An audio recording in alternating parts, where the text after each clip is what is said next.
Good morning, students. Welcome back to social science class.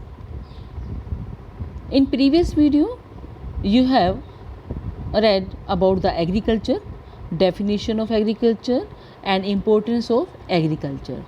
Today, our topic is factors affecting agriculture. Open your books, page number 48. We will read about factors affecting agriculture. देखिए, there are two factors affecting agriculture. Number one, physical or geographical factor. Number two, economic factor. Yes, we will discuss about in detail. Number one, physical factor. Physical factor में number one, relief. क्या आएगा? relief. relief means जगह. Plains are more suitable for agriculture than the highlands. Plains means मैदानी. समतल जो plane होते हैं वो जो होते हैं एग्रीकल्चर के लिए सुटेबल होते हैं देन द पहाड़ी इलाकों की बजाय जो हाईलैंड्स रग्ड ऊबड़ खाबड़ जो ज़मीन होती है उसकी बजाय। और डेंसिटी ऑफ पॉपुलेशन भी कहाँ होती है? प्लेन एरिया में होती है। पॉपुलेशन भी ज़्यादा पॉपुलेशन प्लेन एरिया में पाई जाती है। पॉपुलेशन जो पाई जाती है प्लेन एरिया में तो क्या होगा वहाँ पर लेबर भी क्या होगी? ज़्यादा होगी प्लेन एरिया में।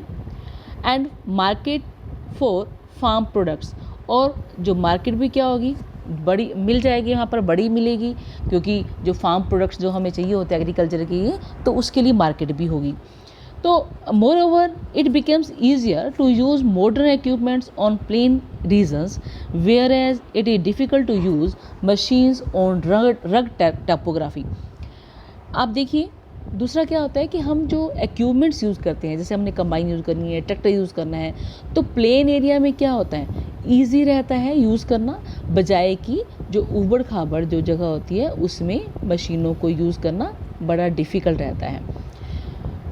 The river basin and deltas are more suitable for agriculture than mountainous reason.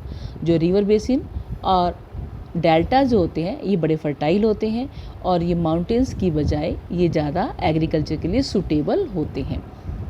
ये था हमारा रिलीफ। सेकंड वन जो है climate. Agriculture is highly sensitive to climate variability. देखिए जो सर्दियों वाली फसलें गर्मियों में नहीं उगा सकते हम, गर्मियों वाली सर्दियों में नहीं उगा सकते। तो जो क्लाइमेट है वो क्या होता है? हाईली सेंसिटिव होती है। किसके लिए? क्लाइमेट जो है फसलों के लिए। Each crop has its own requirement of temperature and rainfall.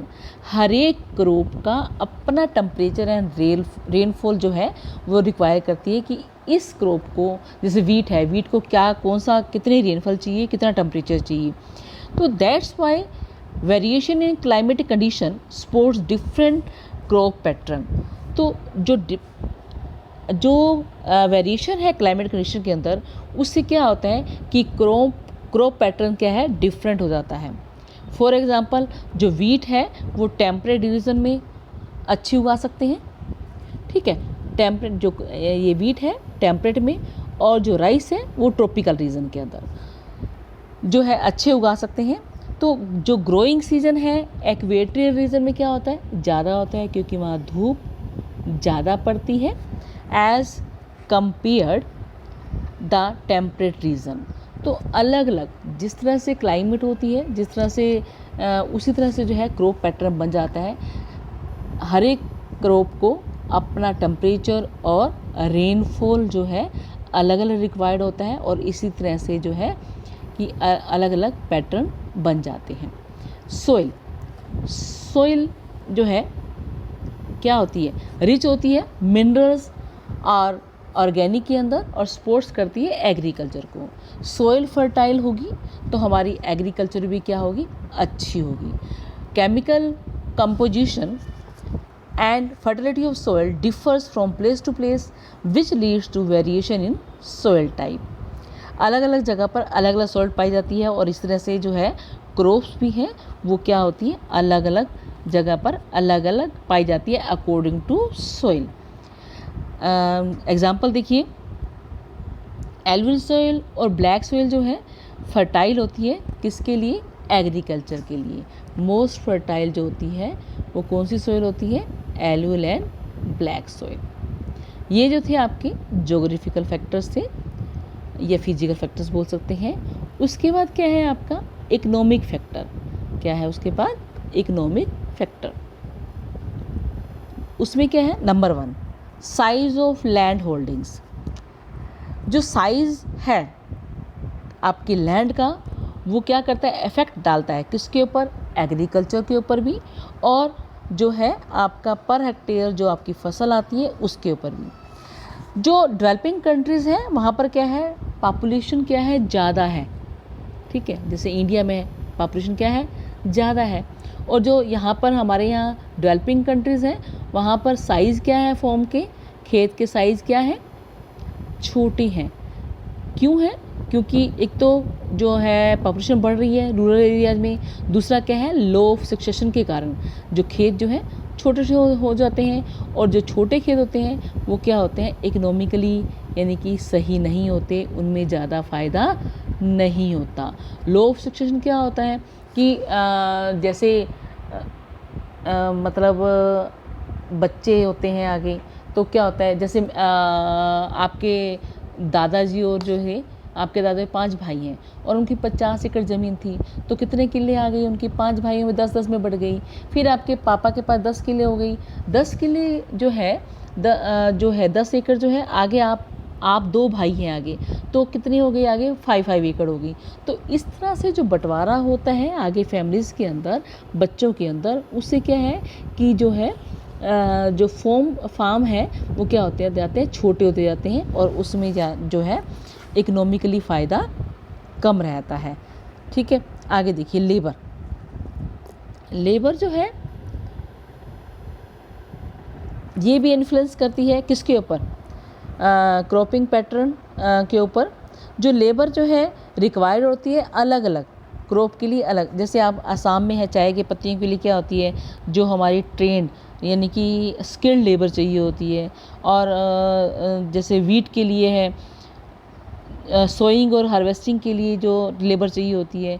India के कई पार्ट्स के अंदर जो सीजनल अनएम्प्लॉयमेंट एग्जिस्ट करती है रूरल एरियाज़ के अंदर। कैसे, देखिए पॉपुलेशन जो है डेंसिटी ऑफ पॉपुलेशन क्या होती है रूरल एरिया में ज़्यादा है डेवलपिंग कंट्रीज़ के अंदर, तो जब हम कोई फसल बोते हैं या काटते हैं उस समय क्या मिल जाती है जो लेबर होती है, लेकिन जब हमारी जो फसल उग रही होती है बन रही होती है तो उस समय क्या होता है कि जो हमारी जो लेबर है वो क्या हो जाती है अनएम्प्लॉयड हो जाती है। तो इसको हम क्या बोलते हैं सीजनल अनएम्प्लॉयड बोलते हैं, एग्जिस्ट करती है उस समय। लेकिन जब हम बोते हैं और काटते हैं उस समय क्या होती है शॉर्टेज होती है लेबर की। जो पंजाब है इसका एग्जांपल है, पंजाब में क्या है जब वीट और राइस की क्रॉप जो है ग्रोइंग होती है तो वहाँ तो कहाँ से लेबर आती है उनकी, बिहार यूपी से। आप देखिए हरियाणा पंजाब दिल्ली वहाँ लेबर कहाँ से आती है, मोस्टली बाहर से आती है। ठीक है, तो क्योंकि लेबर को यहाँ पैसे अच्छे मिल जाते हैं और वहाँ पर जो है माइग्रेंट करके लेबर जो है बाहर से आती है at the time of sowing and harvesting.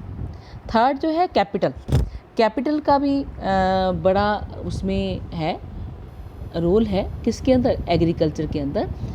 तो अगर पहले क्या था हमारे छोटे छोटे खेत होते थे जैसे 10 एकड़ ज़मीन है आपका छोटा है 1-2 एकड़ ज़मीन है तो क्या होगा घर में भी हम घर के फैमिली मेम्बर से भी खेती कर सकते हैं, टूल्स यानी कि ईज़िली यूज़ कर सकते हैं। सपोज 10 एकड़ ज़मीन है तो उसके लिए आप यानी कि जो है छोटे छोटे टूल्स के द्वारा नहीं कर सकते, आपको जो है ट्रैक्टर कंबाइन वगैरह उसके अंदर जो है इरिगेशन फर्टिलाइज़र पेस्टिसाइड्स लेबर भी रखनी पड़ेगी आपको, तो उसके लिए आपको कैपिटल की ज़रूरत पड़ती है, पैसे की ज़रूरत पड़ती है। The cultivation of commercial crops using new technologies requires more capital than required in the traditional way of cultivation. अगर आप कोई कमर्शियल क्रॉप जो है कल्टीवेट कर रहे हैं तो उसमें आपको न्यू टेक्नोलॉजी की ज़रूरत पड़ेगी, पैसा भी ज़्यादा ज़रूरत पड़ेगा, और बजाय कि अगर आप ट्रेडिशनल वे से कल्टीवेट कर रहे हैं तो उसमें आपको कम यानी कि कैपिटल की और कम जो है न्यू टेक्नोलॉजी कम ज़रूरत पड़ेगी। तो कैपिटल भी है जो वो भी बड़ा रोल है उसका एग्रीकल्चर के अंदर।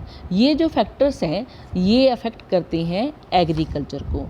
जितना आप यानी कि जो फैक्टर्स ज़्यादा, जैसे रिलीफ है आपका प्लेन एरिया में है तो आपकी एग्रीकल्चर ज़्यादा होगी, क्लाइमेट सूटेबल है तो एग्रीकल्चर ज़्यादा होगी, सोइल फर्टाइल है तो एग्रीकल्चर आपकी ठीक रहेगा, आपके लैंड होल्डिंग्स जब बड़े हैं, लेबर आपको अच्छी मिल जाती है, चीप मिल जाती है, कैपिटल इन्वेस्टमेंट आप सही कर रहे हैं तो एग्रीकल्चर प्रोडक्शन क्या होगा, ज़्यादा होगा। ठीक है, डू यू नो के अंदर देखिए HYV सीड्स क्या है, इसका फुल फॉर्म क्या है, हाई यील्डिंग वैरायटी सीड्स।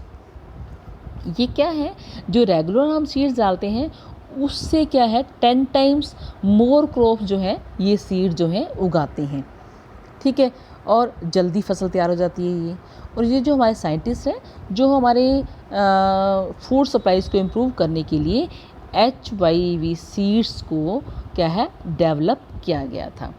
ठीक है, ये जो है आपका बेटा फैक्टर्स है, आपका सबसे पहले डेफिनेशन ऑफ एग्रीकल्चर, उसके बाद आपने क्या इम्पोर्टेंस ऑफ एग्रीकल्चर, अब जो है फैक्टर्स अफेक्टिंग एग्रीकल्चर। आपने सिर्फ यहीं तक पढ़ना है।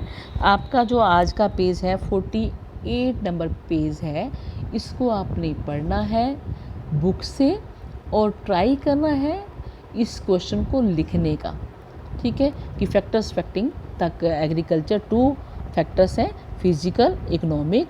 फिजिकल में रिलीफ, क्लाइमेट, सोइल, और इकोनॉमिक में size of land holding, labour and capital. ठीक है, ओके बेटा, thanks, have a nice day.